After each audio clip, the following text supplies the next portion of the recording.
శ్రీగురుభ్యో నమః. హరి ఓం. శ్రీ మహాగణాధిపతయే నమః. శ్రీ మహాసరస్వత్యై నమః. శ్రీగురుభ్యో నమః. హరి ఓం. యః కర్తా జగతాం భర్తా సంహర్తా మహసాం నిధిః ప్రణమామి తమాదిత్యం బహిరంతస్తమోపహం. ఆదివారం సూర్య భగవానుడు, ఆయన మించిన వాళ్ళు లేడు. ఆ ఆదివారం సింహరాశికి అధిపతి సూర్యుడు. సింహరాశి వాళ్ళు ఎప్పుడూ సూర్యుడిని పూజించడం ఎంతైనా మంచిది. సూర్యుడిని పూజించడం అనే దానికి అర్థం ఏమిటంటే రోజు సూర్య నమస్కారాలు చేయాలి. సూర్యుడు పైన కనపడే సూర్యుడిని ఎట్లా పూజిస్తావయ్యా అంటే, కింద పరమేశ్వరుడు ఉన్నాడు, ఆయన అంతర్యామి. ఈశ్వరుడికి అభిషేకం చేసినా సూర్యుని పూజించినా ఒకటే అవుతుంది. ఆదివారం సూర్యుని పూజించడం. అయితే మొట్టమొదటిది ఆదివారం. ఈ ఆదివారం ఏమైంది? సకల దేవతా స్వరూపం సూర్యుడు. అటువంటి సూర్యుడిని అందరూ పూజించాలి. మన హిందూ మతంలో ఆదివారం రోజు ప్రత్యేకమైన పూజ, సెలవు పెట్టుకొని ఆ రోజున దేవతారాధన అందరూ చేయటం అలవాటు పడ్డారు. అన్ని రాసుల వాళ్ళు చేయటం అలవాటు పడ్డారు. ఆదివారం సూర్యుడిని పూజిస్తే మంచిది కాబట్టి అందరూ అలవాటు పడ్డారు. చివరికి ఏమైంది? ఇతర దేశస్థులు మన రాజ్యాన్ని పరిపాలన చేయటం మొదలుపెట్టిన తర్వాత, క్రిస్టియానిటీ వచ్చిన తర్వాత వాళ్ళు ఏం చేశారు?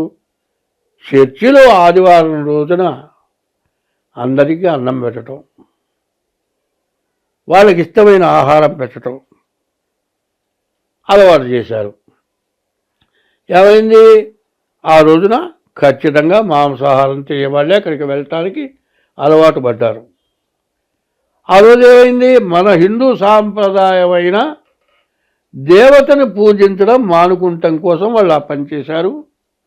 మనం ఆదివారం ఏం చేస్తున్నాం? గుళ్ళోకి పోయి దండం కూడా పెట్టం మానేశాం.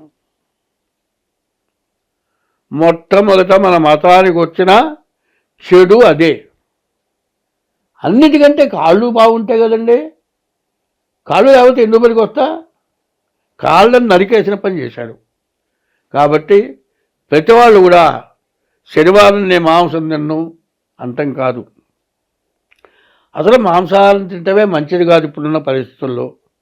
కాదండి, ఆదివారమే మానుకోవాలి. ఆదివారమే తింటున్నారు. ఆదివారమే దాదాపు సింహరాశి వాళ్ళు సూర్యుని పూజించాలి. కాదు, అందరూ కూడా సూర్యుని పూజించవచ్చు. ఇది సింహరాశికి సూర్యుడికి సంబంధం. 2 సోమవారం. సోమవారం ఈశ్వరుడికి ప్రీతైన రోజు. సోమవారం ఈశ్వరుని పూజించండి. ఈ సోమవారం చంద్రుడు. ఈ చంద్రుడు ఏ రాశికి అధిపతి? కర్కాటక రాశికి అధిపతి. కర్కాటక రాశి వాళ్ళు చంద్రుడిని పూజించడం, చంద్రుడికి అధిదేవత అమ్మవారు, అమ్మవారిని పూజించడం సోమవారం. మంగళవారం వచ్చేప్పటికల్లా సుబ్రహ్మణ్యేశ్వర స్వామి అంటే సర్పాన్ని పూజించడం.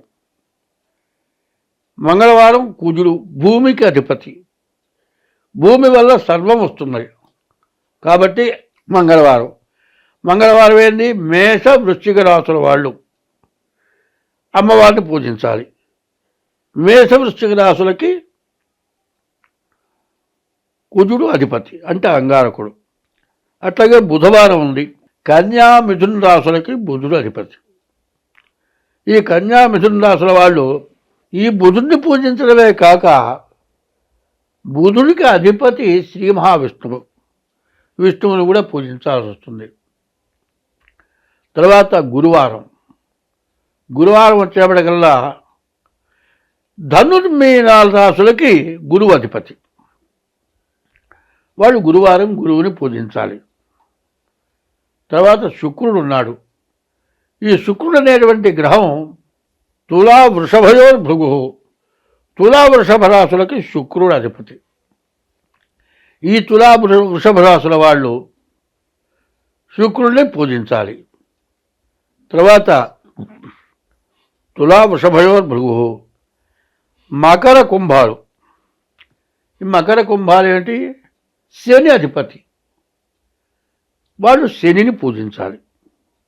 అయితే ఎన్ని పూజలు చేసినా ముందు దైవాన్ని పూజించడం కాక హింసకి దూరంగా ఉండాలి. హింసకి దూరంగా ఉండాలి అంటే ఒక చిన్న కథ చెబుతాను. ధర్మరాజు దుర్యోధనుడు ఇద్దరు బయలుదేరారు. ధర్మరాజుకి అందరూ మంచివాళ్లే కనపడ్డారు, దుర్యోధనుడికి అందరూ చెడ్డవాళ్లే కనపడ్డారు. నువ్వు చెడ్డవాడిని చూపించలేవు అన్నాడు. సరే పోదాం పదమన్నాడు. కొంత దూరం పోయేటప్పటికీ కటికేవాడు ఒక మేకని నరికాడు, దాని చర్మం తీసేశాడు, ఎముకలు ఏరేశాడు, మాంసం అంతా పోగు చేశాడు. చూడు, ఒక జీవిని నిలువున చంపాడు, అది పాపం కాదా అంటే కాదు, పాపం కాదు, ఆగు ఆగన్నాడు. ఆగంటే నిలువున ప్రారంభిస్తే పాపం కాదంటాడు. ఇదిరా అంటే కొంచెంసేపు ఆగిన తర్వాత కాకులు ఎగబడుతున్నాయి. దేవుడి దగ్గర దీపారాధన చేశాడు, దేవుడి దగ్గర కాస్త మాంసం పెట్టాడు. కాకులు వాటికి ఒక్క మాంసం వేశాడు, అవి తిన్నాయి. తర్వాత కాటాలో కర్పూరం వెలిగించాడు, అడుక్కుండేవాడు వచ్చాడు, వాడికి కొద్దిగా మాంసం పెట్టాడు. మిగతాది అమ్మటం మొదలుపెట్టాడు. అది అమ్మగా దాని వచ్చిన లాభంతో వాడు బతుకుతున్నాడు. ఒక్క జీవరాశిని చంపి దేవుడికి పెట్టాడు, కాకులకి పెట్టాడు, అడుక్కుండేవాడికి పెట్టాడు. అమ్మగా మిగిలిన దాంట్లో లాభంతో వాడు బతికాడు. కదిలే జీవరాశి జీవహింస అన్నావు కదా. బియ్యం ఉన్నాయి, వడ్ల కింద మొక్క వేస్తేనే వస్తుందా? దాంట్లో జీవం ఉంటేనే మొక్క వస్తుందా? ఎన్ని బియ్యం అయితే నీకు కనీసం గిద్దెడి బియ్యంలో ఎన్ని బియ్యం ఉన్నాయి? అది జీవహింస కాదా? జీవహింస అనేది లేకుండా ఉండాలి అంటే పండి రాలిన ఆకులు తింటేనే జీవహింస లేనట్లు. హింసకి దూరంగా ఉన్నటువంటి అది. అయితే కొన్ని సమయాలు తప్పదు, ప్రాణం నిలుపుకుంటానికి ఆహారం తినాలి. తినటం ఎట్లా ఉంటుందంటే బతకటానికి తింటున్నావా, తినటానికి బతుకుతున్నావా అనేది. తినటానికి బతికేటట్టయితే కొద్దిగా తక్కువ తిను. తినగలిగిన దానికంటే 4 ముద్దలు తక్కువ తింటే నువ్వు ఏ పనైనా చేయగలుగుతావు. అదే తినగలిగిన దానికంటే ఎక్కువ తినేటట్లయితే పడుకోవాల్సిందే, లేవలేవు.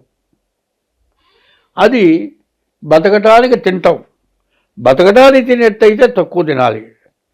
తినటం కోసం బతికేటట్లయితే దొరికిన గడ్డెల్లా తినాలి. తినడం వల్ల రోగం వస్తుంది. కాబట్టి తిండి జాగ్రత్తగా తినాలి, దైవాన్ని పూజించాలి. ఎవరికి మన నుంచి అపకారం జరగకూడదు. ఎవరైనా సమయానికి మన ఇంటికి వచ్చిన వాళ్ళకి మనం ఏదైనా పెట్టి మనం తినాలి. కొంతమంది ఏం చేస్తారు, ఎవరన్నా వచ్చారంటే తలుపు కొట్టంగానే తినేది లోపల దాచిపెట్టుకొని వాళ్ళు వచ్చిన తర్వాత వాళ్ళని కూర్చోబెట్టి వాళ్ళని మాట్లాడి వాళ్ళు వెళ్ళిన దాకా తింటాం మానేసి వాళ్ళు వెళ్ళిన తర్వాత తింటారు. దానికి ఏం చెప్పారు? ఇటు పెట్టిన ఇటు పెట్టక ముక్తి లేదు, ఇంటే సుమతి అన్నారు. ఏమన్నారు? ఇటు అడ్డంగా విభూతి పెట్టినా, నిలువుగా పంగనామాలు పెట్టినా, ఏ మతంలో ఉన్నా ఎవరికైనా అంత పెడితేనే నీకు పుణ్యము అని చెప్పి ఉన్నారు. కాబట్టి తను తింటూ ఒకరికి పెట్టడం నేర్చుకోవాలి. ఇది ప్రతి గ్రహాన్ని పూజించాలి. మన నుంచి ఎవరికి ఎటువంటి అపకారం జరగకుండా ఉండాలి. ఇది ఉండేటట్లయితే 33 కోట్ల జీవరాశుల్లో మానవ జన్మ ఉత్తమమైన జన్మ. జ్ఞానాన్ని ఇచ్చాడు జన్మ ఇచ్చేటప్పుడు. ఈ జ్ఞానం అనేది విచక్షణ జ్ఞానము, మంచి ఏమిటి చెడు అనేది ఏమిటి అనేది తెలిసేటట్టుగా జ్ఞానాన్ని ఇచ్చి జన్మ ఇచ్చినప్పుడు ఆ జ్ఞానాన్ని సద్వినియోగం చేసుకుంటే ఎట్లా అంటే, ఒకటే చెబుతున్నా, భగవంతుడనేవాడు ఎట్లా ఉంటాడు? జీవాత్మ పరమాత్మ అన్నారు. ఈ జీవుడే పరమాత్మ. జీవం అంటే ఒకటి, పరమాత్మ అనే పదానికి ఏంది, ఇది సింగిల్, అది డబల్.